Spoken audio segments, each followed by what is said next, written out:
My son humiliated me in front of 200 people by saying I had not even paid for his cake. I just smiled, stood up, and walked out. By sunrise, his entire future was gone. I should have known the moment I stepped into that ballroom that I did not belong there anymore. The invitation had arrived 3 weeks earlier, heavy cardstock with gold-embossed lettering that felt expensive just to hold.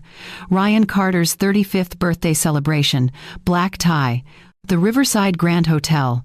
My son was turning 35, and apparently, this required the kind of party I could only dream of hosting back when he was a boy eating birthday cake at our kitchen table. I wore the navy dress I kept for special occasions. It was simple, elegant, appropriate, but the second I walked through those tall double doors, I felt every stitch of it marking me as different. Around me swirled gowns that cost more than my monthly mortgage, suits tailored to perfection, jewelry that caught the light from the crystal fixtures overhead. Laughter floated through the air, champagne glasses clinked, and a live quartet played something sophisticated I could not name. I searched the crowd for my son's face. When I finally spotted Ryan near the bar, my heart lifted for just a moment. He looked so handsome in his tuxedo, his dark hair swept back the way his father used to wear his. But when our eyes met, something shifted in his expression. Not quite recognition, not quite warmth, just a flicker of acknowledgement before he turned back to the circle of people surrounding him. I made my way through the room slowly, trying not to feel invisible. A server offered me champagne. I took it, grateful to have something to do with my hands. People brushed past me in conversation, their perfume expensive, their voices bright with the kind of confidence that comes from never having worried about rent. Where are you watching this from right now? What time is it where you are? If this story is hitting home, please hit that like button and subscribe. I promise you, what happened next changed everything. Now, let me continue. I found a seat at one of the round tables near the back. Not assigned seating, just somewhere I could observe without being in the way. Ryan still had not come over to greet me. I told myself he was busy, that this was his night, that of course he had to attend to his guests. But deep down, in that place where a mother knows things she does not want to admit, I understood the truth. My son was avoiding me. Tessa appeared at his side, her hand sliding possessively around his arm. She wore emerald green, her blonde hair styled in waves that probably required 2 hours and a professional. She whispered something in Ryan's ear, and he laughed, pulling her closer. They looked like they belonged in a magazine. Perfect, polished. A world away from the woman sitting alone at table 17. Dinner was served. I barely tasted it. Courses came and went, each more elaborate than the last. Around me, conversation flowed about vacation homes and stock portfolios and people I had never heard of. I smiled politely when anyone made eye contact, but mostly, I was ignored. Then came the cake. It was massive, 4 tiers of dark chocolate and gold leaf, topped with sparklers that crackled and spit light. Everyone applauded as it was wheeled out. The room dimmed. Phones came up to capture the moment. And Ryan, my beautiful boy who I had raised alone after his father died, walked to the microphone. "I want to thank you all for being here tonight," he began, his voice smooth and practiced. The crowd quieted. "This has been an incredible year, and I could not have done it without the support of some very important people." He gestured toward Tessa, who beamed. "My amazing fiancé, who makes every day better." Applause. Whistles. And of course Victor and Patricia Monroe, who have welcomed me into their family and shown me what true success looks like. More applause. Victor raised his glass from his table near the front, looking every bit the patriarch who had built an empire. I waited. Surely Ryan would mention me. Surely, after everything, he would acknowledge the woman who had sacrificed everything so he could stand in that room. "You know," Ryan continued, his tone shifting to something almost playful, "a lot of people have asked me about this party, how we pulled it off, where the funding came from." He paused, and I swear I felt the air change. "I just want to be clear about something." My hands gripped the edge of the table. "Victor covered everything tonight. The venue, the dinner, the band, everything. My mom did not pay for any of it." He laughed, light and careless. "She did not even pay for the cake." The room erupted in laughter, good-natured, casual, like he had made a joke. But it was not a joke. I felt 200 pairs of eyes slide toward me for just a second before moving away. Embarrassed for me or amused, I could not tell which. My face burned, my throat closed, but I did not cry. I did not shout. I did not make a scene. I just smiled. I set down my napkin, picked up my small purse, and stood. My chair scraped slightly against the floor, but no one noticed. Ryan had already moved on, raising his glass in another toast. Tessa was laughing beside him, her hand on his chest. I walked out of that ballroom with my head high and my heart shattered. The cool night air hit me the second I stepped outside. I made it to my car before the tears came. I sat in the driver's seat, hands shaking, staring at the steering wheel as everything I had been holding back for months finally broke free. He had humiliated me, in front of everyone, and he had not even noticed. But somewhere between the tears and the silence of that parking lot, something shifted inside me. A clarity I had not felt in years settled over my chest like armor. I did not lose my son that night.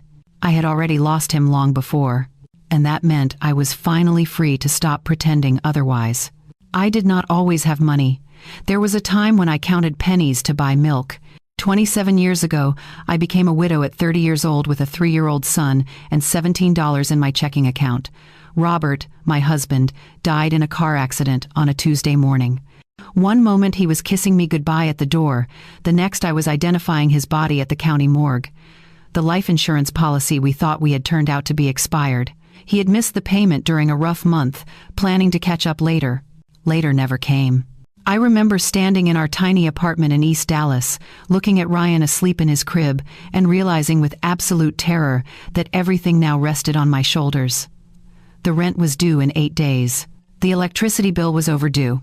I had a toddler who needed food, diapers, and a future I had no idea how to provide. So I did what you do when you have no other choice. I worked. I found a job cleaning houses through a service that paid cash at the end of each day. 5 houses on Tuesdays and Thursdays, 6 on Saturdays. I scrubbed toilets, mopped floors, and polished furniture in homes that belonged to people who would never remember my name. My knees ached, my hands cracked from chemicals, but I came home with enough money to keep us fed. Ryan stayed with Mrs. Connor next door, a grandmother who watched him for $20 a day. It was not ideal, but it was safe, and she was kind. Sometimes I would pick him up and he would smell like her lavender hand cream, and I would feel both grateful and heartbroken that someone else was there for the moments I could not be. At night, after Ryan went to sleep, I taught myself to cook, not just basic meals. Real cooking, the kind that makes people close their eyes when they taste it. I checked out library books on French technique, Italian pasta, Southern comfort food. I watched cooking shows on our old television and took notes. I experimented with whatever ingredients I could afford, turning cheap cuts of meat into something tender, making vegetables sing with the right seasonings. It started as survival. If I could cook well, I could feed us for less money. But then Mrs. Connor asked if I could make food for her church potluck. Then a neighbor asked me to cater her daughter's baby shower. Then someone from that shower asked about their anniversary party. Word spread slowly, the way good things do in working-class neighborhoods. Valerie Carter makes food that tastes like love. Valerie Carter will work within your budget. Valerie Carter shows up on time and leaves your kitchen cleaner than she found it. I was 33 when I registered Carter Events as an actual business. It was just me, working out of my apartment kitchen, but it had a name. It had business cards I printed at the library. It had a future. Ryan was 6 then, old enough to sit at the kitchen counter doing homework while I prepped food for weekend events. He learned to measure ingredients before he learned long division. He knew the difference between a whisk and a spatula before he could ride a bike without training wheels. Some of my earliest memories of us together are not at parks or playgrounds, but in that cramped kitchen, him asking questions while I rolled dough or trimmed vegetables. "Why do you work so much, Mama?" "Because I am building something for us, baby. Something that will make sure you never have to worry the way I do." He accepted that answer the way children do, with trust that felt both beautiful and terrifying. By the time Ryan was 10, Carter Events had grown beyond what I could handle alone. I hired 2 part-time helpers, women like me who needed flexible hours and decent pay. We moved to a small commercial kitchen space I rented by the month. I bought a used catering van that broke down twice in the first year, but got us where we needed to go. The jobs got bigger. Corporate luncheons, wedding receptions, retirement parties, fundraising galas. I learned to navigate contracts, negotiate prices, and manage a schedule that often had me working 16-hour days.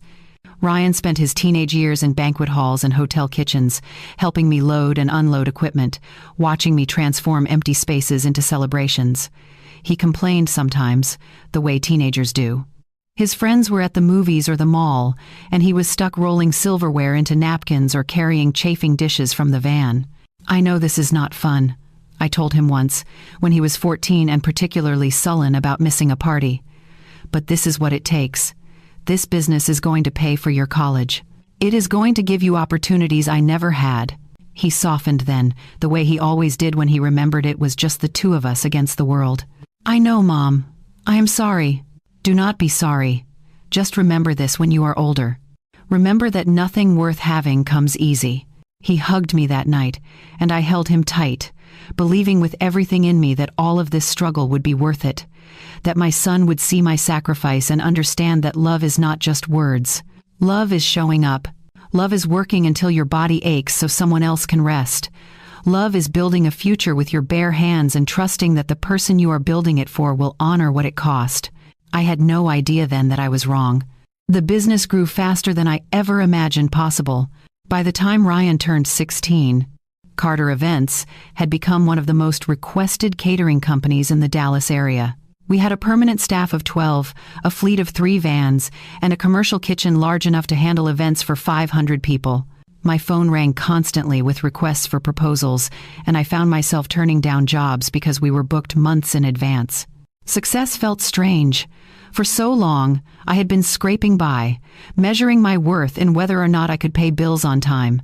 Now I was depositing checks that made my younger self weep with disbelief. I bought a small house in a decent neighborhood. I traded the used van for a reliable car. I opened a retirement account for the first time in my life. But even as the money came in, I lived like I was still counting pennies. Old habits die hard when you have known real poverty. I bought my clothes at outlet stores. I cooked at home instead of eating out. I kept the thermostat at 68 degrees in winter because I still remembered what it felt like to choose between heat and groceries. Every dollar I did not spend on myself went into 2 places: the business, which always needed equipment upgrades, staff training, and marketing, and a private savings account I opened the week Ryan turned 17. I called it the R Fund in my own mind. R for Ryan, R for future, R for all the dreams I held for my son. The account started with $5,000, money I transferred from my first truly profitable quarter. Then I added to it monthly, sometimes weekly, when we had a particularly good event, $1,000 here, $3,000 there. The balance grew steadily, quietly, a secret I kept even from Ryan because I wanted it to be a surprise someday. Maybe for his wedding, I thought. I could hand him a check and tell him to start his marriage without debt, to take his bride on a honeymoon anywhere in the world.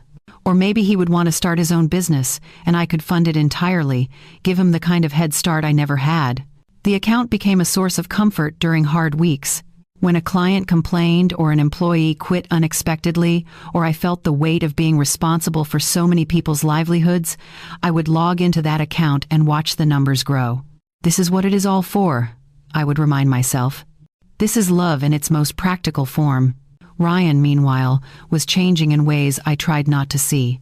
His sophomore year of high school, he started asking why we could not live in a bigger house. His friends had pools and game rooms, he said. Why did we still live so modestly when the business was doing well? Because we are building something that lasts, I explained. We are being smart with money, so it is there when we really need it. He did not understand. How could he? He had never known hunger. He had never worn shoes with holes in them or stayed home from school because we could not afford the field trip fee. I had succeeded in giving him a childhood free from the poverty I knew, but in doing so, I had also given him no reference point for understanding sacrifice. By his senior year, he was embarrassed by my work. Not openly, not in a way he would admit, but I felt it. When his friends asked what his mom did, he would say, "She owns a catering company," in a tone that made it sound smaller than it was. He stopped inviting me to school events if he could avoid it. He made excuses for why I could not meet his girlfriend's parents. I told myself it was normal teenage behavior. Kids want to be independent. They push away from their parents. It did not mean anything. But there were moments when I caught him looking at me with something that felt like disappointment, like I was not quite enough, like the life I had built with my own 2 hands was somehow less valuable because it involved serving food instead of sitting behind a desk in a corner office. I worked harder. I do not know what else to do when someone you love seems to be drifting away. So I worked. I expanded the business. I took on bigger clients. I won awards from the local Chamber of Commerce. I was featured in a magazine article about successful women entrepreneurs. Look, I wanted to say. Look at what I built. Look at what I did for you. But Ryan was 18 by then, packing for college at Texas State University, his tuition fully paid from the business account. He hugged me goodbye in the driveway, and I held him tight, breathing in the smell of his shampoo, memorizing the feeling of my son in my arms. "I am so proud of you," I whispered. "Thanks, Mom. I will call you when I get settled." He called twice that first semester. I told myself it was fine. He was busy. He was young. He was building his own life, which was exactly what I wanted for him. And when he graduated, when he came back to Dallas and started working for Carter Events like we had always planned, things would get better. He would see the business through adult eyes and understand what it represented. He would finally understand me. The R Fund reached $215,000 the month before Ryan's college graduation. I looked at that number on my computer screen and felt something like joy. This was security. This was freedom. This was a mother's love transformed into something tangible. I could not wait to give it to him. I just needed the right moment, the perfect moment, when he was ready to truly appreciate what it meant.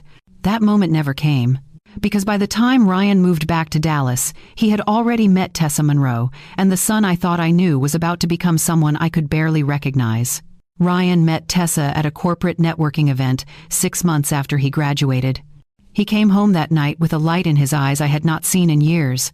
"Mom, I met someone," he said, leaning against the kitchen counter while I cleaned up after a long day. "She's incredible, smart, beautiful, ambitious. She works in marketing for her father's investment firm." I smiled, genuinely happy to see him excited about something. "That sounds wonderful, sweetheart. What's her name?" "Tessa Monroe.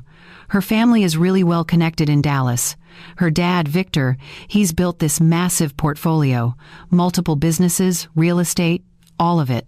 The way he said Victor's name, with a kind of reverence I had never heard him use for anyone, made something tighten in my chest, but I pushed it aside. My son was in love. This was supposed to be a good thing. "When do I get to meet her?" Ryan hesitated, just for a second. "Soon. I want to make sure things are serious first." 3 months later, he finally brought her to Sunday dinner. I spent the entire day preparing. I made my best dishes, the ones that had won over countless clients and earned 5-star reviews. Herb roasted chicken with garlic and rosemary, scalloped potatoes with Gruyere, fresh green beans with almonds, a chocolate torte that took 4 hours from start to finish. The table was set with my good dishes, the ones I only used for special occasions. I wore a nice blouse and slacks, applied a bit of makeup. I wanted to make a good impression. This woman might become my daughter-in-law someday, the mother of my grandchildren. When the doorbell rang at 6, I took a deep breath and opened the door. Tessa Monroe stood on my porch looking like she had stepped out of a fashion magazine. Cream-colored cashmere sweater, tailored pants, heels that probably cost more than my entire outfit. Her blonde hair fell in perfect waves, her makeup flawless. She held a bottle of wine that I later learned cost $140. "Mrs. Carter," she said, extending a hand with a smile that showed very white, very straight teeth. "It's so lovely to finally meet you. Ryan has told me so much." "Please, call me Valerie," I said, shaking her hand. Her grip was firm, confident. Come in. Dinner is almost ready." Ryan followed her inside, his hand on the small of her back, watching her like she was the only person in the room. I had never seen my son look at anyone that way. Over dinner, Tessa asked polite questions about the house, about Carter Events, about how long I had lived in the neighborhood. But there was something in the way she asked, a subtle tone that made even compliments feel like observations from someone studying something quaint. "This chicken is delicious," she said, taking a small bite. "Do you cook like this for your events?" "Thank you. And yes, everything we serve is made from scratch. That's always been our philosophy." "How charming." Most caterers these days use pre-prepared items to save time. It must be exhausting doing everything the old-fashioned way. Old-fashioned.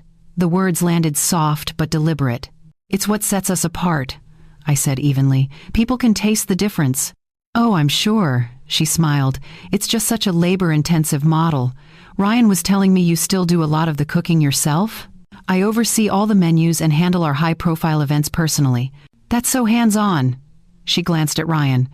"Do you help with the cooking too?" Ryan shifted in his seat. "I manage more of the business side now. Operations, client relations, that kind of thing. Which makes much more sense for someone with your education," Tessa said, touching his arm. "A business degree from Texas State should be put to good use in strategy and growth, not in a kitchen." The way she said it, "not in a kitchen," felt like a judgment of everything I had built. I kept my smile in place. The kitchen is where this business was born. It's the heart of everything we do. "Of course," Tessa said quickly. "I didn't mean any disrespect. It's just that there's so much potential for expansion. Ryan and I have been talking about it, actually. With the right investors and a more modern approach, Carter Events could scale significantly." I looked at Ryan. "You've been discussing my business with Tessa?" "Just ideas, Mom, ways we could grow." "My father knows several people in the hospitality industry," Tessa added. "He's mentioned he'd be happy to offer guidance. He's built 3 successful restaurant chains from the ground up." There it was. Victor Monroe, entering the conversation like a solution to a problem I did not know I had. The rest of dinner continued in the same vein. Tessa complimented my home while suggesting renovations. She praised my business while pointing out inefficiencies. She smiled warmly while making me feel small in my own dining room. When they left that evening, Ryan kissed my cheek at the door. "Thanks for dinner, Mom. Tessa really liked you." I watched them walk to his car, watched him open her door, watched her laugh at something he said. And I felt the first real thread of fear that I was losing my son to a world I could not compete with. 2 weeks later, I met Victor Monroe. Ryan invited me to dinner at a steakhouse downtown, the kind with dark wood paneling and a wine list thicker than a phone book. Tessa's parents were joining us, he said, a chance for the families to meet. Victor Monroe was exactly what I expected. Tall, silver-haired, expensive suit, the kind of handshake that was meant to establish dominance. His wife, Patricia, was quieter, elegant, perfectly pleasant in the way wealthy women often are when they are being polite to people they consider beneath them. "So you're the famous Valerie," Victor said, his voice booming across the table. "Ryan tells me you run a little catering operation." "Little. Operation. Carter Events," I said. "We've been in business for 20 years. Impressive longevity for a small business. Most don't make it past 5 years. He cut into his steak with precision. "What's your annual revenue, if you don't mind me asking?" I did mind, but I answered anyway, keeping my voice steady. Victor nodded, unimpressed. "Respectable for a boutique service. Have you ever considered franchising or bringing in outside capital to expand?" "I prefer to maintain direct control over quality." "Quality is important," he agreed. "But so is growth. A business that isn't growing is dying. That's just economics." Ryan was nodding along, absorbing every word like gospel. The dinner lasted 2 hours, and by the end of it, I felt like I had been measured and found wanting. Victor talked about his empire, his connections, his vision for what Ryan could become with the right guidance and opportunities. He barely asked me anything about myself beyond the initial questions about my business. When we said goodbye in the parking lot, Victor shook my hand again. "It was good to meet you, Valerie. I can see where Ryan gets his work ethic. With a little refinement and the right mentorship, he's going to do great things." Refinement, mentorship, as if everything I had taught my son was just a rough draft waiting for someone better to edit. I drove home that night with my hands tight on the steering wheel, fighting back tears I refused to let fall. Ryan called me the next day, excited. "Victor really liked you, Mom. He thinks we should talk more about the business. He has some ideas that could really help us." Us. Like Victor was already part of the equation.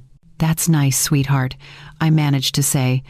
But I knew, even then, that something fundamental had shifted.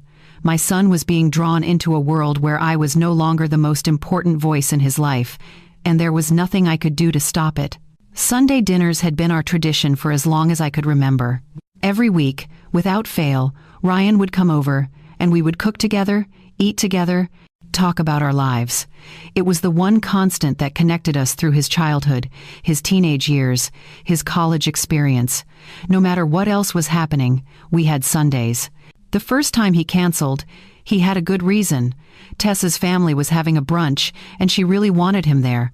"I'm sorry, Mom. Can we do next week instead?" "Of course, sweetheart. Family is important."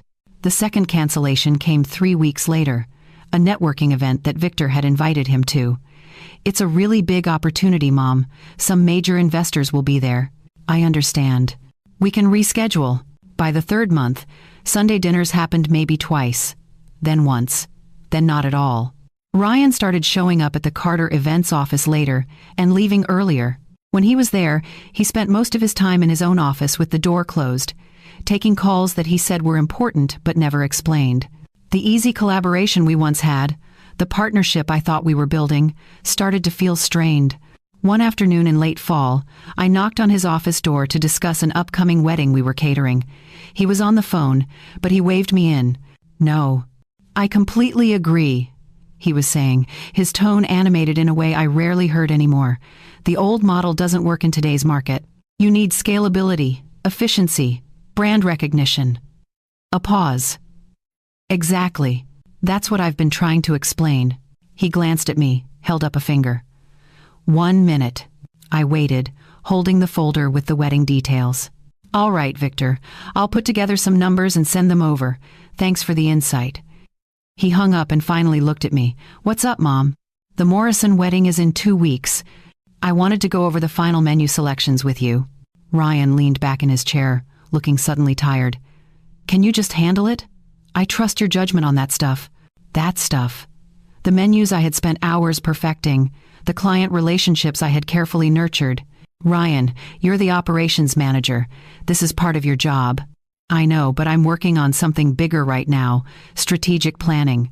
We need to start thinking about where this company is going, not just what we're serving at individual events. Individual events are how we make money. They're how we built this business." "Built? Past tense?" he said, and there was an edge to his voice I had never heard before. "We need to focus on growth, expansion. Victor thinks we should look into opening a second location, maybe even a third. We could franchise the model, bring in real investors." "Victor thinks," I repeated slowly. "And what do you think?" "I think he's right. I think we're playing small when we could be doing so much more. Playing small. My life's work, reduced to a phrase that made it sound like a hobby. Ryan, this business works because we maintain quality control. Because every event gets personal attention. If we expand too fast, we lose what makes us special. Or we evolve," he countered. "Mom, I love what you've built. I do. But there's a difference between a lifestyle business and a real company. If we want to compete at a higher level, we need to modernize." Every word felt like it came from someone else's mouth. Victor's words, Tessa's words, not my son's. I left his office without discussing the wedding. The changes came slowly at first, then faster. Ryan started pushing for decisions I did not agree with. He wanted to switch to cheaper ingredients to increase profit margins. He wanted to hire less experienced staff at lower wages. He wanted to cut corners I had never cut in 20 years of business. "It's basic economics, Mom," he said during one particularly heated discussion. "You're leaving money on the table by being so precious about every detail." Precious. Like caring about quality was a character flaw. We argued more in those months than we had in his entire life, and each argument ended the same way, with Ryan frustrated and me feeling like I was fighting to protect something he no longer valued. Then came the day he asked for ownership. We were alone in the office after everyone else had gone home. He sat across from my desk, his expression serious. "Mom, I think it's time we talked about succession planning." "Succession planning?" "Ryan, I'm 57 years old. I'm not planning to retire anytime soon. I'm not asking you to retire. I'm asking you to give me a stake in the company. Real ownership, not just a salary. I've been working here for almost 2 years now. I should have equity. My hands went cold. This company is my retirement, Ryan. It's my security. And it could be our future together. But I need to have actual power to make decisions. Right now, everything has to go through you, and it's slowing us down. Slowing us down from what? From reaching our potential. He leaned forward. Victor said he'd be willing to invest if I had a controlling interest. Real capital, Mom. Enough to expand properly. There it was. Victor's hand in my business, using my son as the entry point. No, I said quietly. What? No. I'm not giving you controlling interest in Carter Events, and I'm not taking money from Victor Monroe. Ryan's face hardened. Why? Because you don't trust me? Because this is my life's work, and I'm not ready to hand it over to someone who wants to fundamentally change everything I've built. Someone? I'm your son. Then act like it, I said, my voice breaking slightly. Act like you understand what this business means, what it cost me to build it. He stood up, his jaw tight. You want me to be grateful forever? Is that it? You want me to spend my whole life thanking you for sacrifices I never asked you to make? The words hit like a slap. I never asked for gratitude, I whispered. I just wanted you to care. Ryan left without another word. That night, I sat in my home office and did something I had never thought I would do. I called my attorney, David Chen, a man who had handled my business contracts for 15 years. David, I need to make some changes to the company structure. Protective measures. What kind of protective measures? The kind that make sure no one can take this business from me. Not through coercion. Not through family pressure, not through anything. There was a pause. Valerie, what's going on? I'm protecting what I built. Can you help me or not? Of course I can help you. Over the next 2 weeks, David restructured Carter Events' legal framework. We created safeguards that ensured I maintained complete control. We removed Ryan's access to certain accounts. We clarified that employment did not equal ownership and that any future transfer of the company would be entirely at my discretion. Ryan did not know. I did not tell him. But I slept better knowing that my life's work was secure, even if it meant acknowledging that I could no longer trust my own son. The distance between us grew wider. He stopped coming by my house entirely. Our conversations at work became purely professional, brief exchanges about schedules and clients. The warmth that had once existed between us, the easy affection of mother and son, disappeared like morning fog burning off under harsh sun. I told myself it was temporary, that he was going through a phase, that eventually he would remember who he was and come back to me. But deep down, I knew better. I was losing my son to a version of success that had nothing to do with the values I had tried to teach him, and the worst part was he did not even seem to notice I was slipping away. Or maybe he noticed and simply did not care. I found out about Ryan's engagement on Instagram. Not from a phone call, not from him showing up at my door with Tessa, eyes bright with excitement, asking for my blessing. I learned that my only son was getting married because a notification popped up on my phone while I was reviewing invoices at my kitchen table. Ryan Carter is engaged to Tessa Monroe. The photo showed them on a beach at sunset. Tessa's hand extended toward the camera, a diamond catching the golden light. Her smile was radiant. Ryan looked happier than I had seen him in months. The caption read, "She said yes, excited to start forever with my best friend." 247 people had already liked it. I was not one of them. I sat there staring at my phone screen, waiting for it to ring. Surely he would call. Surely, even with everything that had happened between us, he would pick up the phone and tell his mother directly that he was getting married. An hour passed. Then 2. Finally, at nearly 10 at night, my phone buzzed. A text message. "Hey, Mom. Just wanted to let you know that I proposed to Tessa tonight. I know you probably saw it online already. We're really happy. I'll call you soon to talk about details." I read it 3 times, looking for warmth that was not there, looking for anything that felt like he remembered I was his mother and not just another person on his contact list. I typed and deleted 4 different responses before settling on, "Congratulations, sweetheart. I'm happy for you both." He sent back a thumbs up emoji. That was it. That was how I learned I was going to have a daughter-in-law. The wedding planning happened around me, not with me.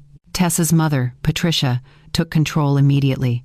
She knew a planner, she said, someone who had done weddings for several prominent Dallas families. The venue was already being discussed before I even knew what season they were considering. When I finally did get a phone call from Ryan, 3 weeks after the engagement, it was brief and felt obligatory. "So we're thinking next June," he said. "Tessa wants a summer wedding. Her mom has some connections at this estate venue outside the city." "That sounds lovely. How can I help?" A pause. "We've kind of got it handled, Mom. Patricia is really experienced with this stuff, and the planner she hired is top tier, but we'll definitely keep you in the loop."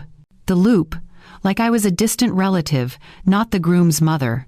"Ryan, I'd like to be involved. This is your wedding. I know.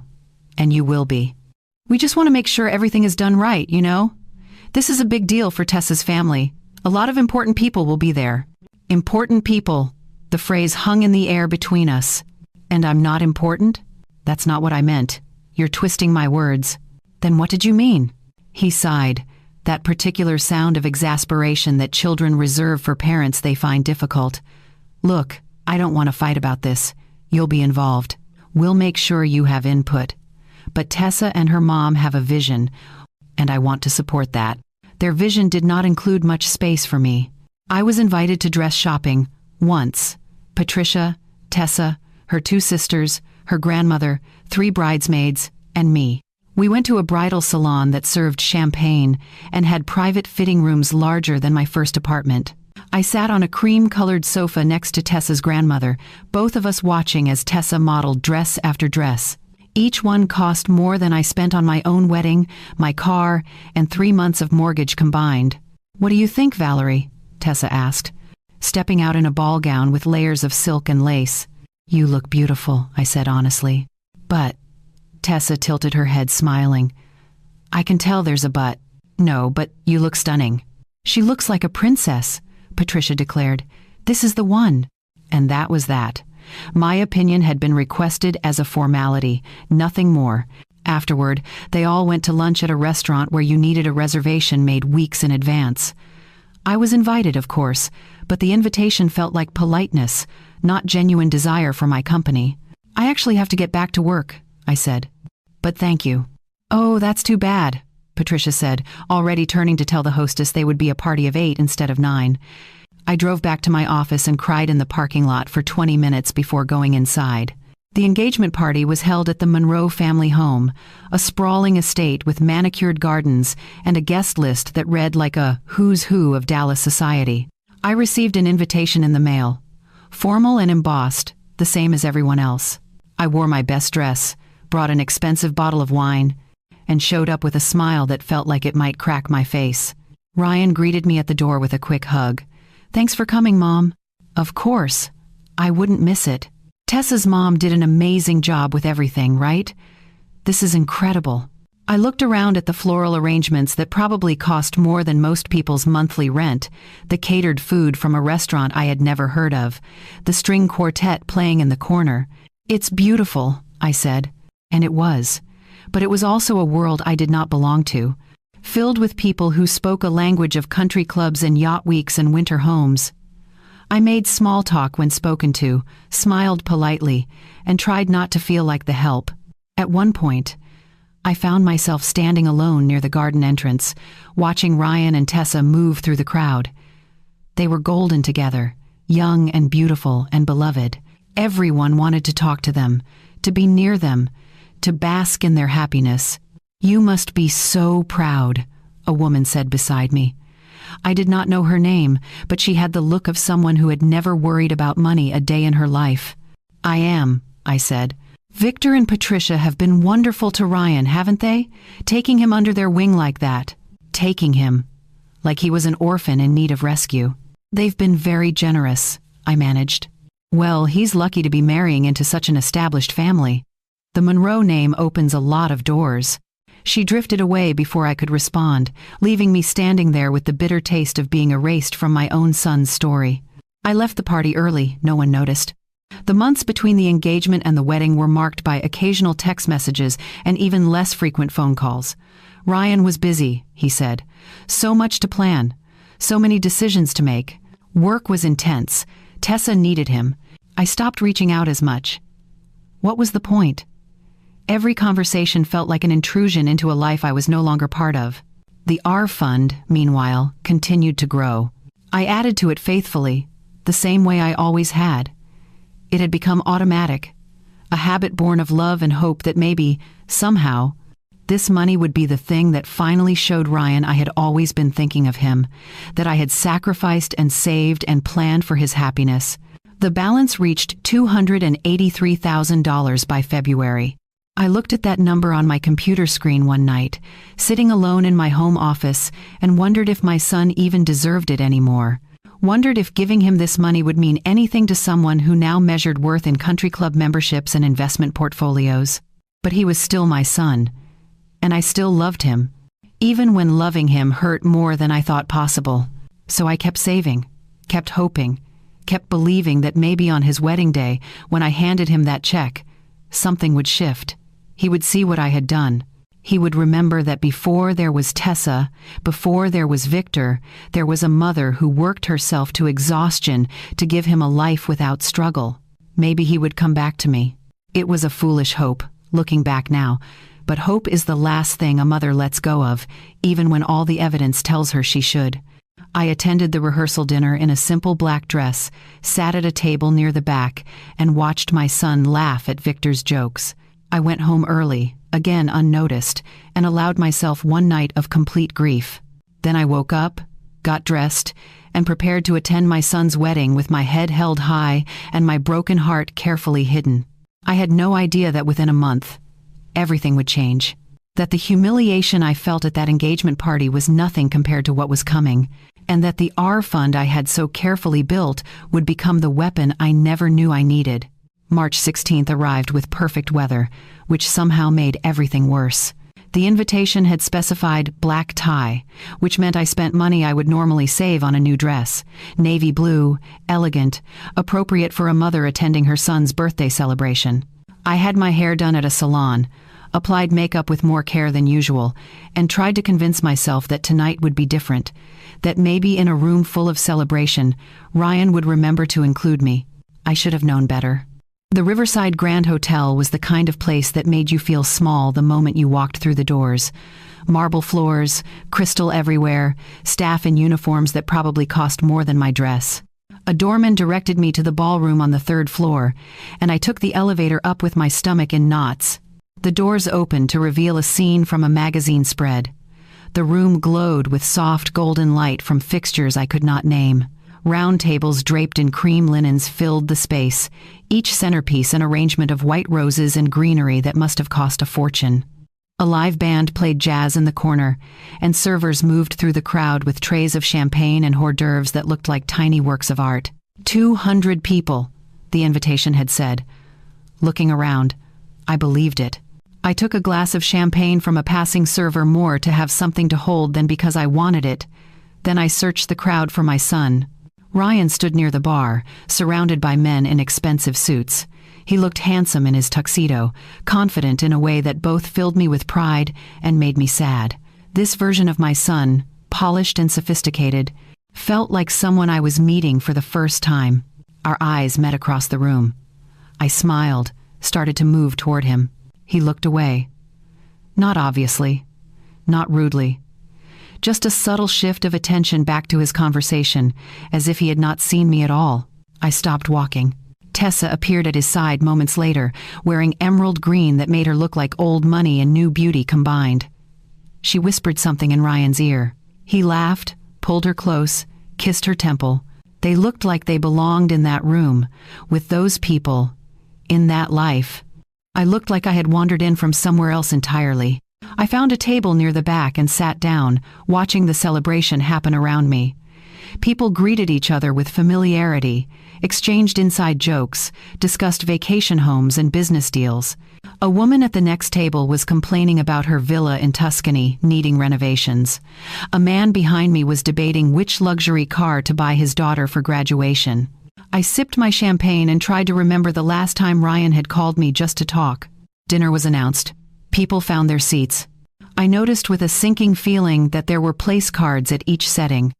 I was at table 17, near the back corner, seated with people I had never met. Colleagues of Victor's, I learned from awkward small talk. Nice enough people, but strangers who had no idea who I was or why I was there. Ryan sat at the head table with Tessa, Victor, Patricia, and what appeared to be their closest friends. He never looked my way. Not once during the salad course, or the main course, or the conversation that flowed around tables closer to the front. I picked at my food, tasted nothing, and felt invisible. Then came the cake. It rolled out on a cart to actual applause. 4 tiers of dark chocolate, decorated with gold leaf that caught the light, topped with sparklers that crackled and spit like tiny fireworks. It was excessive and beautiful, and exactly the kind of thing that would photograph well for Instagram. The band stopped playing. Lights dimmed slightly. Ryan stood, and someone handed him a microphone. "Thank you all so much for being here tonight," he began, his voice amplified through speakers. The room quieted immediately, 200 faces turning toward him with warm attention. "This year has been incredible, and I'm so grateful to share this celebration with the people who matter most." He gestured toward Tessa, who beamed at him. "My amazing fiancé, who makes every single day better just by existing. I'm the luckiest man in the world." Applause, whistles, someone shouted, "Here, here." "And of course," Ryan continued, "I have to thank Victor and Patricia Monroe, who have completely changed my life. They've welcomed me into their family, shown me what real success looks like, and taught me more about business in 2 years than I learned in 4 years of college." More applause.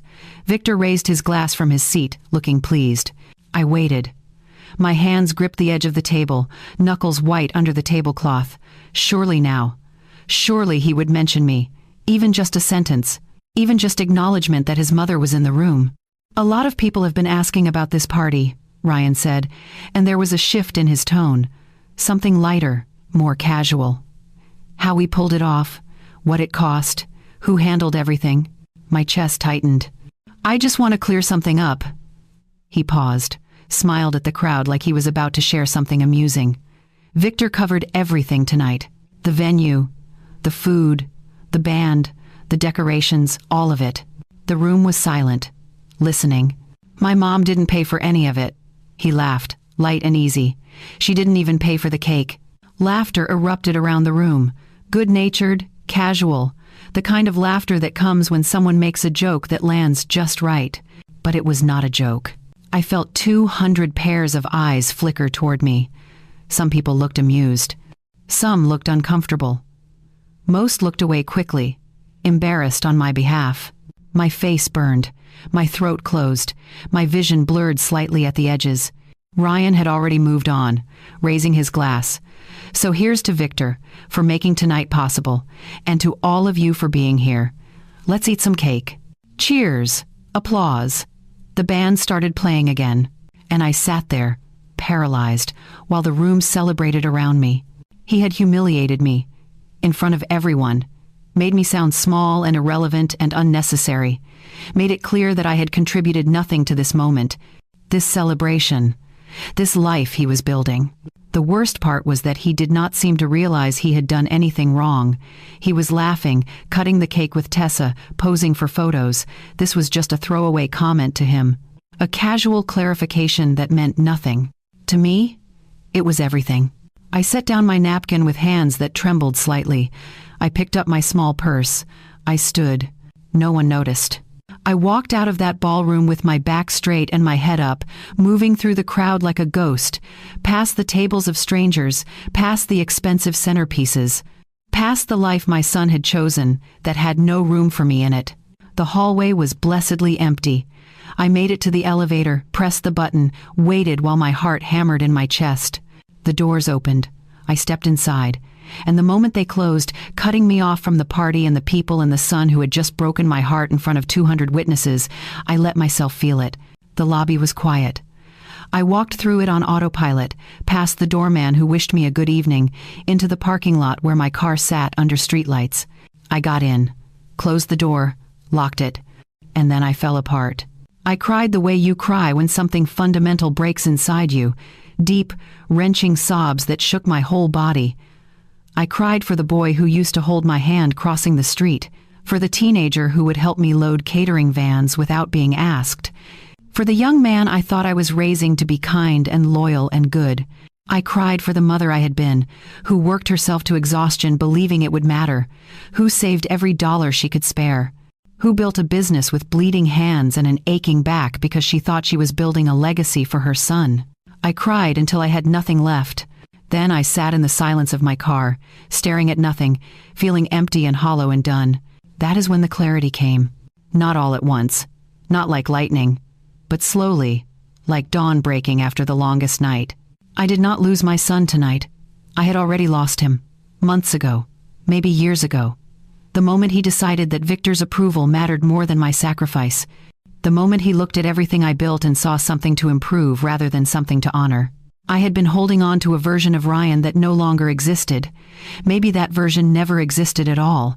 Maybe I had been so busy being the mother I thought he needed that I never saw who he actually was. But I saw it now, and seeing it meant I could finally let go. I started the car, drove home through empty streets, walked into my house and went straight to my office. The R fund sat there in my computer, waiting. $283,000. Years of sacrifice transformed into numbers on a screen. I looked at that account for a long time. Then I opened a new document and started making a list, not of what I had lost, but of what I was going to take back. By the time the sun rose, I knew exactly what I was going to do. And for the first time in months, I felt something other than grief. I felt powerful. I did not sleep that night. Instead, I sat at my desk with a cup of coffee that went cold while I stared at numbers that represented 20 years of choices. The R fund account, the business structure documents, the will I had written 3 years ago that left everything to Ryan. Everything I had built for him. That was the truth I had to face in the quiet hours before dawn. Every long shift, every missed social event, every time I chose work over rest, saving over spending, sacrifice over comfort, it had all been for Ryan, so he would never struggle the way I did. So he would inherit security and opportunity and a foundation I never had. I had poured my entire life into making sure my son would be okay. And he had just told 200 people that I had not even bought him a cake. At 5:30 in the morning, I pulled up the R fund account one more time. $283,412. Years of quiet deposits. Money set aside from profitable events, from bonuses I gave myself but never spent, from the raises I never took so the business could grow stronger. I had imagined giving this to Ryan on his wedding day, pictured his face when he realized what I had done, imagined him finally understanding the depth of a mother's love. That fantasy died somewhere between his cruel joke and this moment. I picked up my phone and called David Ward. It was early, but David was the kind of attorney who answered his phone at any hour for clients he trusted. "Valerie?" His voice was rough with sleep. "What's wrong?" "I need to see you today. First thing, before the office opens." "What happened?" "I'm rewriting my future. Can you meet me at 7? There was a pause. Then, "I'll be there." David's office was in a modest building downtown, the kind of place that prioritized substance over appearance. I arrived at 6:50 and waited in my car until I saw his lights turn on. Then I walked in carrying a folder with every document I thought we might need. He looked at me across his desk, concern clear in his eyes. "Talk to me." So I did.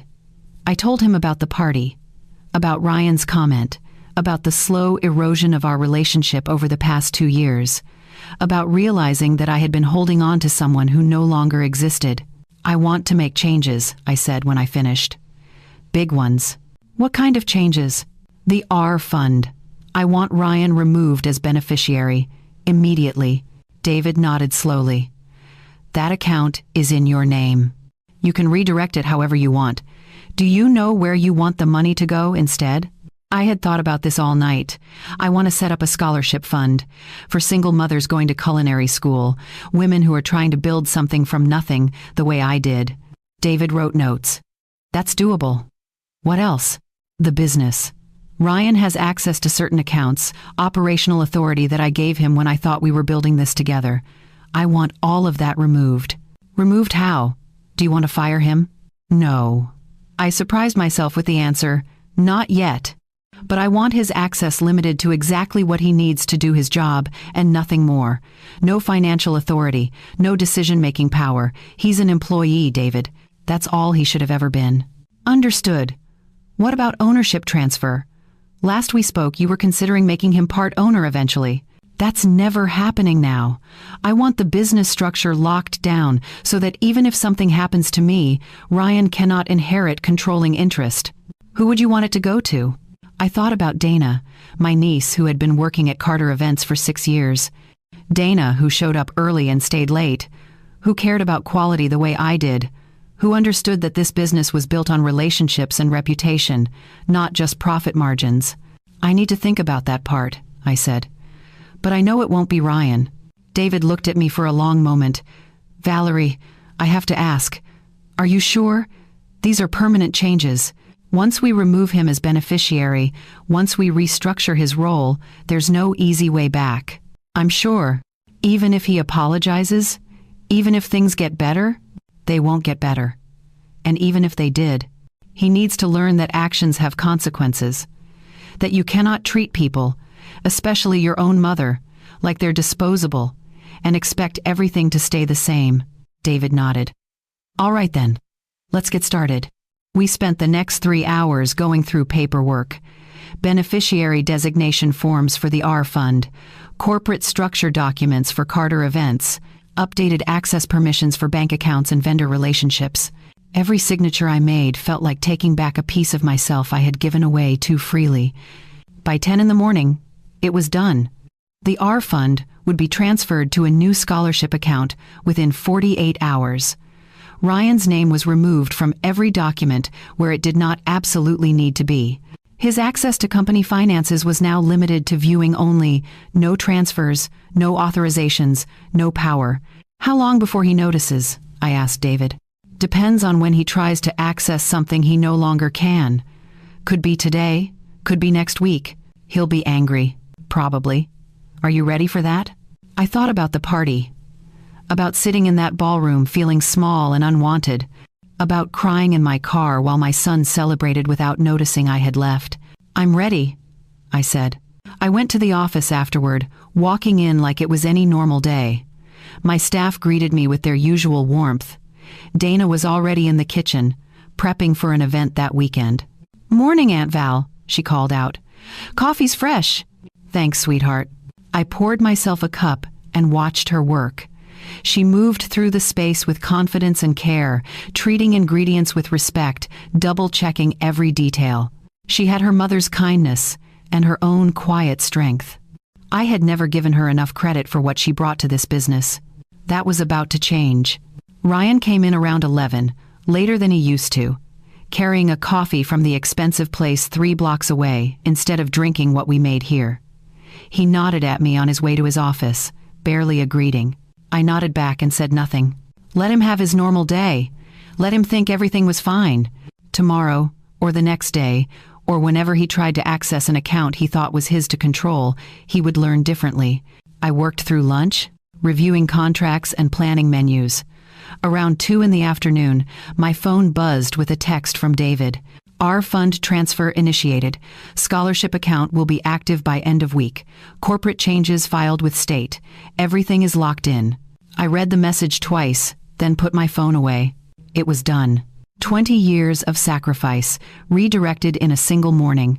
A future I had carefully constructed, dismantled with a few signatures and phone calls. I should have felt sad, or guilty, or conflicted. Instead, I felt relief. For the first time in longer than I could remember, I had made a decision based on what I deserved instead of what someone else needed from me. I had drawn a line and said no more. I had taken back control of my own life. That evening, I went home and cooked myself a real dinner. Not something quick, not leftovers from a catering event. I made pasta from scratch. A simple marinara sauce with fresh basil from my garden. A salad with good olive oil. I set the table properly, lit a candle, poured a glass of wine, and I ate alone in my kitchen, tasting every bite, feeling more at peace than I had in months. My phone sat silent on the counter. Ryan did not call. He had not called in weeks unless he needed something. But that was okay now, because I had finally stopped waiting for him to remember I existed. I had remembered myself instead. And tomorrow, when he discovered what I had done, when the phone started ringing and the questions started coming, I would be ready, not with apologies, not with explanations that justified my choices, just with the simple truth. I loved my son, but I loved myself more, and that was not something I needed his permission to do. Dana came into my office 3 days after I met with David, carrying 2 cups of coffee and wearing the concerned expression of someone who had been working up courage. "Aunt Val, do you have a minute?" I looked up from the menu planning I had been reviewing. "Of course. Sit." She settled into the chair across from my desk, setting 1 coffee in front of me. "I wanted to talk to you about something, and I'm not really sure how to say it." "Just say it, sweetheart. We've never had trouble being honest with each other." Dana took a breath. "Is everything okay? With you and Ryan, I mean. The energy in the office has been really weird lately, and I can tell something's going on." I should not have been surprised that she noticed. Dana had been around long enough to know when things were off, and she was perceptive in ways that came from actually paying attention to people. "Things are complicated right now," I said carefully. "Is it because of Tessa or her family?" "It's because Ryan has forgotten where he came from, and I've realized I can't keep pretending that's going to change." Dana nodded slowly. "I've noticed him acting different, more dismissive, especially toward you. It makes me angry, honestly. You built this whole company for him." "I thought I did," I said, "but maybe I actually built it for myself and just didn't know it yet." She smiled a little at that. "For what it's worth, I think you're an incredible businesswoman. What you've created here, it's not just a catering company, it's a reputation, a standard. People trust Carter Events because they trust you." Her words settled something in my chest that I had not realized was unsettled. "Dana, can I ask you something?" "Anything." "Why did you come work here? 6 years ago, when you were fresh out of college. You could have gone anywhere, done anything. Why this?" She did not hesitate. "Because you inspired me. Growing up, watching you build this business from nothing, watching you fight for every client and every opportunity, I wanted to be part of something like that. Something real, something that mattered. And now? Do you still feel that way? More than ever. I love what we do here, Aunt Val. I love that we care about the food, about the presentation, about making people's events special. That's rare. Most companies this size have lost that personal touch." I looked at my niece, really looked at her. 28 years old, smart and dedicated, with her whole future ahead of her. She had her mother's eyes and her father's practical sense, but she had something else too. A genuine passion for this work that Ryan had never really had. Ryan saw the business as a vehicle. Dana saw it as a calling. "What if I told you I wanted to make some changes?" I said. "Big changes to how this company is structured." "What kind of changes?" "The kind where you would have real authority, real ownership. Not someday, not eventually. Soon." Dana's eyes widened. "Aunt Val, what are you saying?" "I'm saying that I need to know this business will be taken care of by someone who values it the way I do. Someone who understands that success isn't just about profit margins and expansion. It's about integrity and relationships and doing work you can be proud of." "But Ryan is your son. Everyone assumes he'll take over eventually." "Everyone assumed wrong," I said quietly. "Ryan has made it very clear that he doesn't value what I've built. He wants to change it into something I don't recognize, and I can't let that happen." Dana was silent for a moment, processing. "What are you asking me?" "I'm asking if you would be interested in becoming a partner. Real equity, Dana. A path to majority ownership when I'm ready to step back. This company would be yours to lead." I watched emotions cross her face. Shock, disbelief, then something that looked like hope. "Are you serious?" "Completely. I've already spoken with my attorney about restructuring. I wanted to talk to you before making it official, but yes, I'm serious." Dana's eyes filled with tears. "Aunt Val, I don't know what to say. This is everything I've ever wanted. But I never thought it was possible. I thought Ryan was always going to be the heir apparent. Ryan made his choice. Now I'm making mine." She wiped at her eyes, laughing a little through the tears. "My mom is going to lose her mind. In a good way. She's always worried I was wasting my potential here." "You've never wasted a single day. You've earned this, Dana. Not because you're family. Because you're excellent at what you do." "When would this happen?" "The paperwork can be ready within 2 weeks. We'll start with 25% ownership, with an agreement that it increases over the next 5 years until you hold controlling interest. You'll be named Chief Operating Officer immediately, which comes with full decision-making authority." Dana stood up, walked around the desk, and hugged me tight. "Thank you. Thank you for seeing me, for trusting me." I hugged her back, feeling lighter than I had in months. "Thank you for being someone I can trust." The paperwork took exactly 12 days. David worked with a corporate attorney to draft everything properly: partnership agreements, stock certificates, updated operating documents that named Dana as my successor, and removed any language that suggested Ryan had a future ownership stake. I signed everything in David's office on a Tuesday morning. Dana signed that afternoon, her hand shaking slightly as she put pen to paper. "This is real now," she said, looking at the documents. "This is real," I confirmed. "When are you going to tell Ryan?" "I'm not. He'll figure it out on his own." That same afternoon, I sent an email to the entire Carter Events staff. Short, professional, and direct. Effective immediately. Dana Williams has been promoted to Chief Operating Officer and minority partner of Carter Events. She will have full operational authority and will be my primary partner in all business decisions moving forward. Please join me in congratulating her on this well-deserved advancement. I copied Ryan on the email. Responses came back within minutes. Congratulations from the staff. Excitement. Well wishes. Everyone who worked with Dana regularly knew she deserved this. Ryan's response came 20 minutes later. A single line. "Can we talk? In person?" I wrote back, "I'm in my office." He appeared in my doorway 5 minutes later, holding his phone, his face tight with confusion and something that looked like panic. "What is this?" He held up his phone, showing my email. "Exactly what it says. Dana is now COO and a partner in the company. Since when do you make decisions like this without talking to me?" "Since it's my company and I can run it however I choose." Ryan stepped into the office and closed the door behind him. "Mom, what is going on? First I get locked out of half the accounts, now Dana is suddenly a partner? What are you doing?" "I'm protecting what I built and giving authority to someone who's earned it." "And I haven't earned it? I've been working here for 2 years. You've been working here while actively trying to change everything about how we operate, while bringing Victor's ideas into my business without my permission, while making it very clear that you think what I've built needs to be fixed. That's not fair. What's not fair is you treating me like I'm an obstacle instead of the person who gave you this opportunity in the first place." Ryan's jaw clenched. "Is this about the party? About what I said?" "It's about everything. The party was just the moment I finally saw clearly.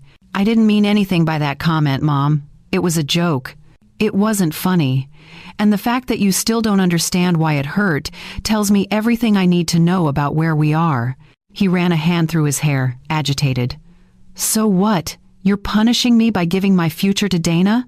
"This was never your future, Ryan. You just assumed it was." "I assumed it was. We were both wrong. Does Victor know about this?" The question made me actually laugh. Why would Victor know about my business decisions? He has nothing to do with Carter Events. He has connections, resources. He could help us grow exponentially. I don't want his help. I don't want his money. And I don't want his influence anywhere near what I've built. Ryan stared at me like I was speaking a foreign language. "You're making a mistake." "Maybe, but it's my mistake to make." He left without another word, the door closing hard enough to make the frame shudder. I sat in the silence of my office, my heart pounding but my resolve steady. Dana appeared in the doorway a few minutes later. I heard raised voices. "Are you okay?" "I'm fine." "He's angry. He'll get over it. Or he won't. Either way, this company is in good hands now." Dana smiled, tentative but genuine. "I won't let you down. I know you won't. That's why I chose you." That evening, I went home and opened a bottle of wine I had been saving for a special occasion. I sat on my back porch as the sun set, feeling the weight of 2 decades slowly lifting from my shoulders. My phone buzzed with a text from Dana. "Thank you again. I'm going to make you proud," I wrote back. "You already do." Ryan did not call, did not text. The silence from him felt like confirmation that I had made the right choice. I had spent so long waiting for my son to see me, to value me, to appreciate what I had sacrificed. Now I was done waiting. I had given my legacy to someone who would honor it, and that felt like freedom. The calls started 3 days after I promoted Dana. I was in the middle of a tasting session with a bride and her mother when my phone began vibrating in my pocket. Once, twice, 3 times in rapid succession. I ignored it, focusing on the client in front of me, explaining the difference between the herb-roasted chicken and the lemon-garlic version. When the tasting ended and I walked back to my office, I pulled out my phone. 14 missed calls, all from Ryan. No voicemails. Just the relentless repetition of his name on my call log. I was about to call him back when my phone rang again. Ryan's name lit up the screen. I answered. "What's wrong? What did you do?" His voice was tight, strained. "What did you do to the R fund?" My stomach dropped, but I kept my voice steady. I redirected it. "You redirected $283,000? Where?" "That's not your concern." "Not my concern?" "Mom, that money was for me. We both know it was for me." "It was my money, Ryan, in an account with my name on it. I can do whatever I want with it." "You were saving it for my wedding. You told me you had something special planned." "I did have something special planned. Then, things changed." "Changed how? Because I made one stupid joke at a party? You're going to take away my entire future over that." I sat down at my desk, exhaustion suddenly washing over me. "Ryan, that fund was never guaranteed to you. And it's not about one joke. It's about 2 years of watching you become someone I don't recognize. Someone who doesn't value what I've built or respect the sacrifices I've made. So you're punishing me. I'm redirecting resources to someone who will appreciate them. I've created a scholarship fund for single mothers pursuing culinary careers. Women who are where I was 25 years ago, trying to build something from nothing." Silence on the other end. Then, "You gave my inheritance to strangers?" "I gave my money to a cause that matters to me. Tessa is going to lose her mind. Do you understand that? We were counting on that money." "Why were you counting on money that was never promised to you?" "Because you're my mother. Because that's what mothers do. They help their children." The words hit like a slap, but I didn't flinch. "I've helped you your entire life. I put you through college debt-free. I gave you a job when you graduated. I paid for your car, your apartment deposit, countless other things. At some point, Ryan, you have to stand on your own." "With what? You just took away everything." "I took away money you never had. There's a difference." He was breathing hard now, angry and desperate. "Victor said this would happen. He said you'd try to control me by controlling the money. Victor doesn't know anything about me or our relationship. He knows more than you think. He warned me that you'd never let go, that you'd use the business and whatever else you had to keep me dependent." I laughed, but there was no humor in it. "That's rich, coming from a man who's been manipulating you for 2 years. Who's convinced you that everything I built is somehow inadequate? Who wants access to my business through you? That's not what's happening." "Then what is happening, Ryan? Explain it to me. Because from where I'm sitting, you've spent 2 years pulling away from me, disrespecting me, and prioritizing people who have known you for minutes over the woman who raised you alone. I'm trying to build a life, Mom, a future, with Tessa, and you're making that impossible." "No. I'm making it so you have to build that future with your own resources instead of mine. That's called being an adult." The line went quiet for a long moment. Then Ryan said, his voice cold, "Tessa was right about you."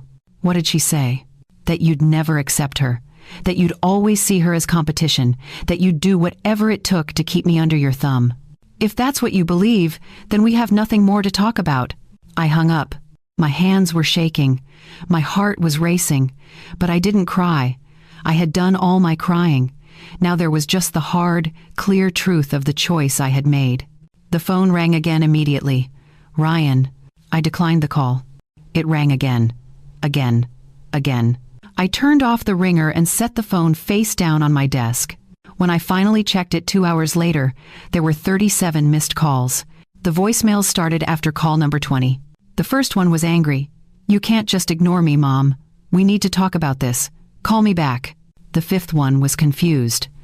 "I don't understand why you're doing this. What did I do that was so terrible? Just call me back and we can talk." The 10th one was panicked. "Tessa's parents found out about the fund being gone. Victor is furious. He's saying things about backing out of business opportunities. Mom, please, we need that money." The 15th one was desperate. "I'm sorry, okay? I'm sorry about the party. I'm sorry about whatever I did to make you this angry. Just please, can we fix this?" I listened to them all, sitting alone in my office after everyone else had gone home. Ryan's voice cycling through every emotion: anger, confusion, panic, desperation, and finally, something that sounded almost like genuine regret. But not once did he say he understood why I had done it. Not once did he acknowledge that maybe, just maybe, he had taken me for granted. It was all about what he had lost, not about what he had done to lose it. By the end of the week, the missed calls totaled 76. 76 times my son had tried to reach me, and 76 times I had chosen not to answer. Dana noticed. "He's been calling the office too, trying to reach you through the main line." "What did you tell him?" "That you're unavailable and you'll return his call when you're ready." "Thank you, Aunt Val. Can I ask you something?" "Of course. Do you think you'll ever talk to him again?" I considered the question. "Eventually. When he's ready to have a real conversation, instead of just demanding I fix what he thinks I broke." What if he never gets there? Then I'll learn to live with that. But the truth was, I didn't know if I could. He was still my son. Somewhere under the entitlement and the influence of people who didn't have his best interests at heart, there was still the boy I had raised, the child I had loved more than my own life. But loving someone doesn't mean letting them destroy you. And that's what Ryan had been doing. Slowly, for 2 years. Destroying the woman I was with, every dismissive comment, every prioritization of Victor's opinion over mine, every moment he made me feel small and unnecessary. I had finally said enough. On Saturday morning, 1 week after the calls started, I woke up to a text message from Tessa. "Mrs. Carter, we need to talk. This situation has gotten out of hand. Ryan is devastated and our wedding planning is in chaos. Whatever is happening between you two needs to be resolved immediately. I think we should all sit down together, including my parents, and work this out like adults." I read it 3 times, feeling anger build with each pass. She thought she could summon me like an employee, include her parents like they had any say in my relationship with my son, demand resolution on her timeline because their wedding planning was affected. I typed back a single sentence. "This is between Ryan and me. When he's ready to talk without Victor and Patricia orchestrating the conversation, he knows where to find me." Her response came within seconds. "You're being unreasonable and selfish. Ryan deserves better than a mother who would sabotage his future out of spite." I didn't respond. There was no point. That afternoon, my sister called. Dana's mother, who I loved dearly but who had a habit of trying to fix things that weren't hers to fix. "Val, what's going on?" Dana told me about the promotion, which is wonderful, but Ryan called me this morning in tears. He says you've cut him off completely. I haven't cut him off. I've set boundaries. By taking away money he was expecting? Money he assumed he'd get without earning it. He's your son. I know who he is, but that doesn't mean I have to fund a life he's building with people who have no respect for me. My sister sighed. "I understand you're hurt, but is this really the answer? Pushing him away when he's about to get married?" "I'm not pushing him away. I'm refusing to be walked on anymore. There's a difference." He's scared, Val. He told me the Monroes are reconsidering some things because of the fund being gone. Business opportunities, connections, things that would help him build his career. Then those opportunities weren't real to begin with. If they only existed because Victor thought Ryan was bringing money to the table, then they were transactions, not opportunities. Maybe. But he's still your son. And I'm still his mother, which means sometimes I have to let him face consequences instead of rescuing him from his own choices. We talked for another 20 minutes, but neither of us budged. She thought I was being too harsh. I thought I was finally being honest. When we hung up, I felt tired but not uncertain. I knew what I was doing was right. Even if it hurt. Even if Ryan never forgave me. Even if I spent the rest of my life wondering if I could have handled it differently. I had finally chosen myself. And that was something I should have done a long time ago. 2 weeks after the calls stopped, Ryan asked to meet me for coffee. The text came on a Tuesday morning, simple and direct. "Mom, can we talk? Just the two of us. No Tessa, no Victor. Please." I stared at the message for a long time before responding. When and where? Tomorrow? That coffee shop on Elm Street. The one we used to go to when I was in high school. The choice of location wasn't accidental. That coffee shop held memories. Saturday mornings before his soccer games. Afternoons when he needed help with homework. Conversations about college applications and dreams for the future. He was reaching for something familiar. Something that belonged to us before everything got complicated. Okay, 2 o'clock. I slept poorly that night, running through possible conversations in my head. What he might say. What I would say back. How it would feel to sit across from my son knowing that everything between us had fundamentally changed. I arrived 10 minutes early and ordered tea, sitting at a corner table where we could have privacy. The coffee shop was quiet on a Wednesday afternoon, just a few people working on laptops and a couple sharing a pastry by the window. Ryan walked in at exactly 2 o'clock. He looked terrible. His clothes were neat, his hair combed, but there were dark circles under his eyes and a tightness to his face that spoke of sleepless nights and stress. He had lost weight. When he saw me, something in his expression crumpled slightly before he pulled it back together. He ordered coffee and joined me at the table, sitting down slowly like he wasn't sure of his welcome. "Thanks for coming," he said quietly. "You're my son. I'll always come when you ask." He nodded, looking down at his coffee cup. "I don't know where to start." "Start wherever you need to." Ryan took a breath. "I'm sorry. For the party. For what I said. I've replayed it 1,000 times in my head, and I finally understand how cruel it was. How it must have felt to hear your son say that in front of all those people. It felt like you were erasing me. Like I didn't matter. You do matter. God, Mom, you matter so much. I just got caught up in trying to impress people, trying to fit into Tessa's world, and I lost sight of what was important. What changed? 2 weeks ago you were angry. Now you're apologizing. What happened?" He laughed, but it was bitter. Everything fell apart. That's what happened. When Victor found out about the fund being gone, he pulled back on everything. The business opportunities he'd been promising? Gone. The connections he was going to make for me? Suddenly unavailable. Turns out most of his interest in me was about what he thought I was bringing to the table. "I'm sorry that happened." "Are you?" He looked up at me, and there was no accusation in it, just genuine curiosity. "I'm sorry you were hurt. I'm not sorry you learned who he really was." Ryan nodded slowly. "Tessa's been different too. We've been fighting. A lot. She keeps asking when you're going to change your mind about the money, like that's the only thing that matters. And her mother has opinions about everything, including how I should handle my own mother." "What did you tell them?" "At first, I agreed with them. I thought you were being unreasonable, controlling, all the things Victor said you'd be." He paused, but then I started really thinking about it, about the last 2 years, about how I've treated you. And I've been awful, Mom, not just at the party, before that, for months, maybe longer. His voice cracked slightly. "I took you for granted. I let other people influence how I saw you. I made you feel small when you're the strongest person I know." Tears burned behind my eyes, but I didn't let them fall. "Why did you do it, Ryan? Why was it so easy to push me aside?" "Because you were always there. You were constant. And I think I started believing that meant you always would be, no matter how I treated you. Victor and Tessa, they were new and shiny and impressive. You were just Mom. Reliable, dependable Mom, who would love me no matter what. I do love you no matter what, but that doesn't mean I have to accept being disrespected. I know. I understand that now. And I'm so sorry it took losing everything for me to see it." We sat in silence for a moment. Outside, rain had started to fall, soft and steady against the windows. "The fund," Ryan said finally. "I'm not asking you to change your mind about it. I know that money is gone, and honestly, it should be. But I need to know if you can ever forgive me." I already forgive you, Ryan.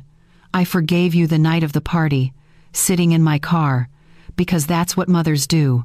We forgive our children even when it hurts. But forgiveness doesn't mean things go back to how they were. Trust takes time to rebuild. What about the business? Dana being partner? That's not changing. Dana has earned her place at Carter Events.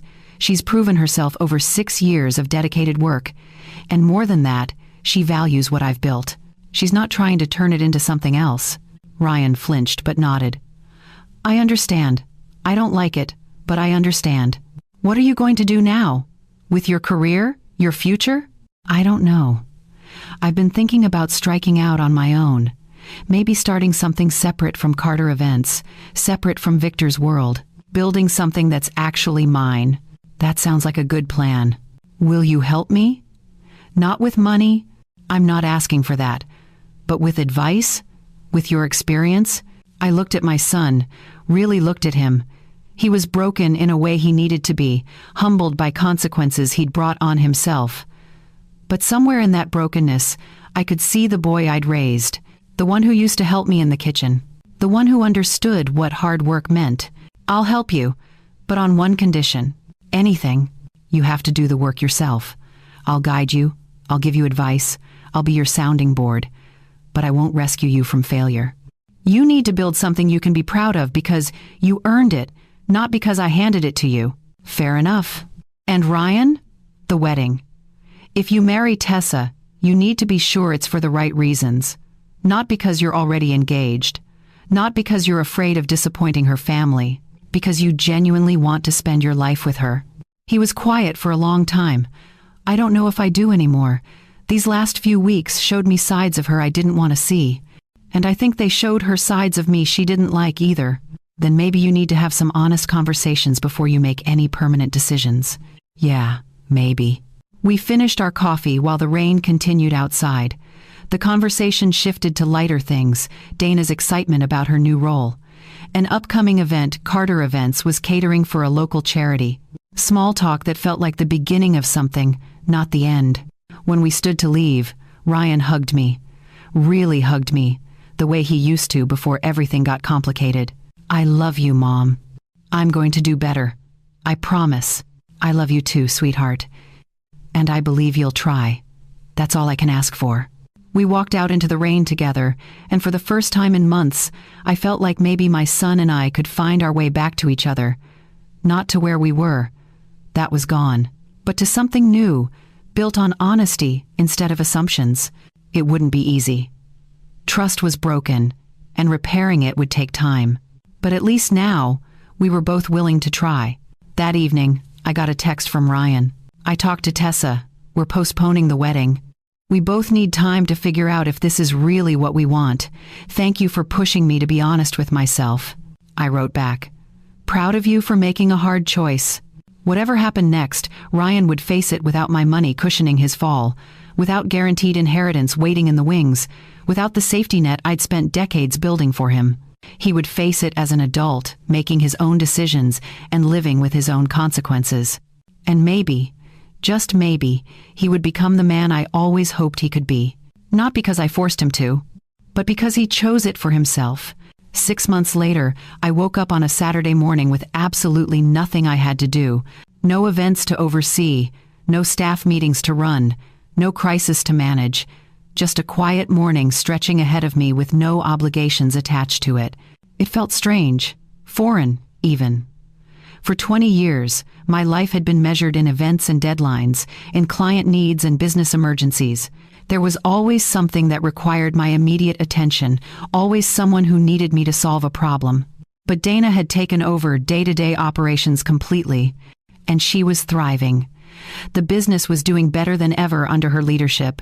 She had brought in 2 new corporate clients, expanded our seasonal menu offerings, and hired 3 additional staff members who shared her passion for quality.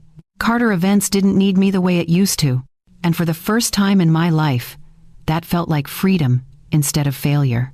I made coffee slowly, standing at my kitchen window watching the morning light filter through the trees in my backyard. Birds gathered at the feeder I had finally installed last month. A neighbor walked their dog past my fence.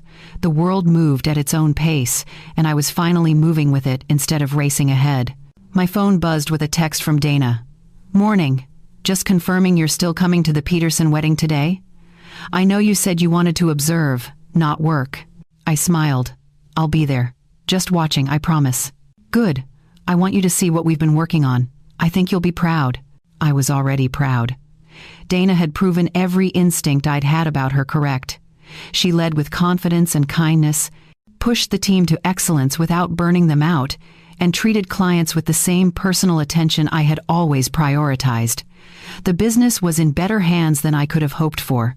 I arrived at the Peterson wedding venue 2 hours before guests were scheduled to arrive. The transformation was already underway. Dana moved through the space like a conductor leading an orchestra, every detail choreographed, every team member knowing exactly what to do. She saw me and grinned. "What do you think so far?" "I think it's going to be beautiful. Come see the dessert display." I tried something new.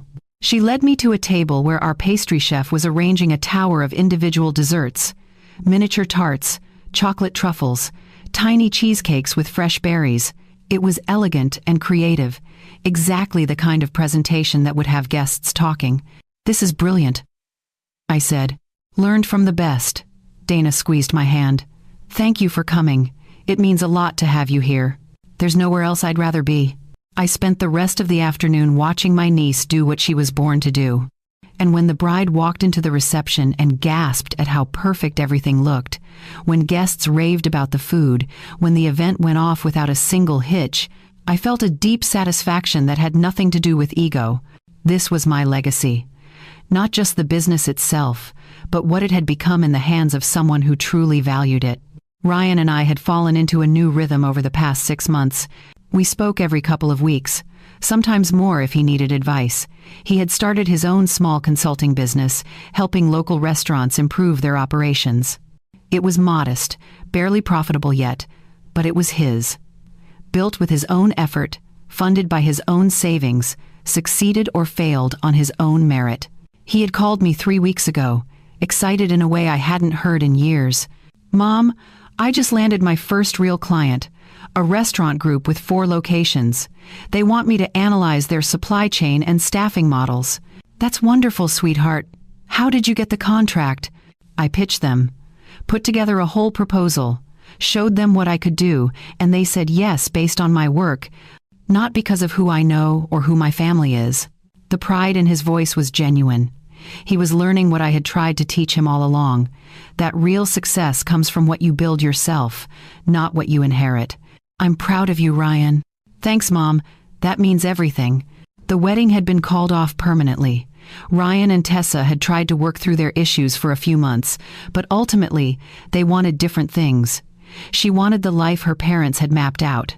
He wanted something he could create on his own terms. They had parted amicably, or so Ryan said. I suspected there was more pain there than he let on, but he was handling it with a maturity that gave me hope. Victor and Patricia had moved on to other prospects. I heard through mutual acquaintances that they were already grooming another young man, someone else's son who they could mold into their vision of success. I felt sorry for whoever that was. On a Tuesday afternoon in late summer, I did something I had been thinking about for months.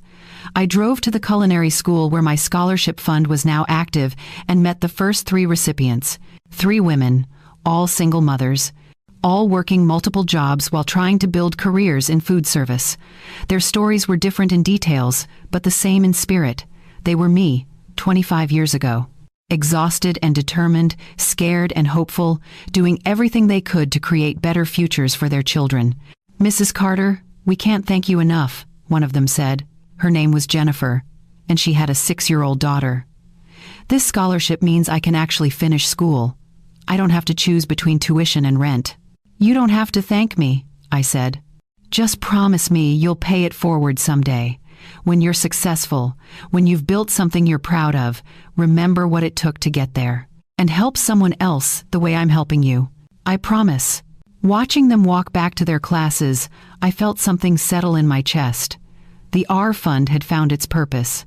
Not funding a wedding for a son who had forgotten what sacrifice looked like, but giving opportunities to women who understood exactly what it cost to build something from nothing.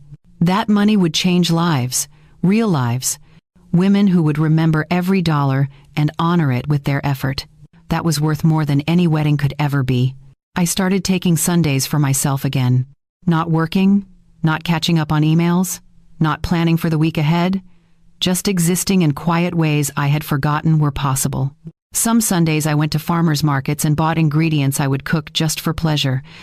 Some Sundays I read books that had nothing to do with business. Some Sundays I drove to places I had never been, small towns an hour away, walking through antique stores and trying local restaurants. I was learning who I was when I wasn't defined by what I could do for other people. It was terrifying and exhilarating in equal measure. Ryan came over for dinner one Sunday in September. Just the two of us, no agenda, no tension. I made his favorite meal from childhood, pot roast with vegetables and homemade rolls.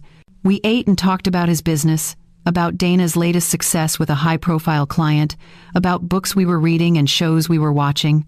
Normal conversation, easy conversation. After dinner, he helped me with dishes, standing at the sink the way he used to when he was young. "Mom, can I ask you something?" "Of course." "Do you regret it?" Taking away the fund, giving the business to Dana. "Do you ever wish you'd handled things differently?" I dried my hands and turned to face him. "No, I don't regret it. Because it forced both of us to be honest about who we are and what we value. You needed to learn to stand on your own. I needed to learn that my worth isn't measured by how much I sacrifice for you. I think I needed that too, as much as it hurt. The hard lessons usually hurt the most, but they're also the ones we remember." He hugged me before he left, and it felt genuine, not obligatory, not performative, just a son who loved his mother and was grateful she had cared enough to let him fall so he could learn to stand. I stood on my porch watching his taillights disappear down the street, feeling at peace in a way I hadn't in years. I still loved my son. That would never change. But I loved myself too now, and I had finally learned that those two things didn't have to be in competition.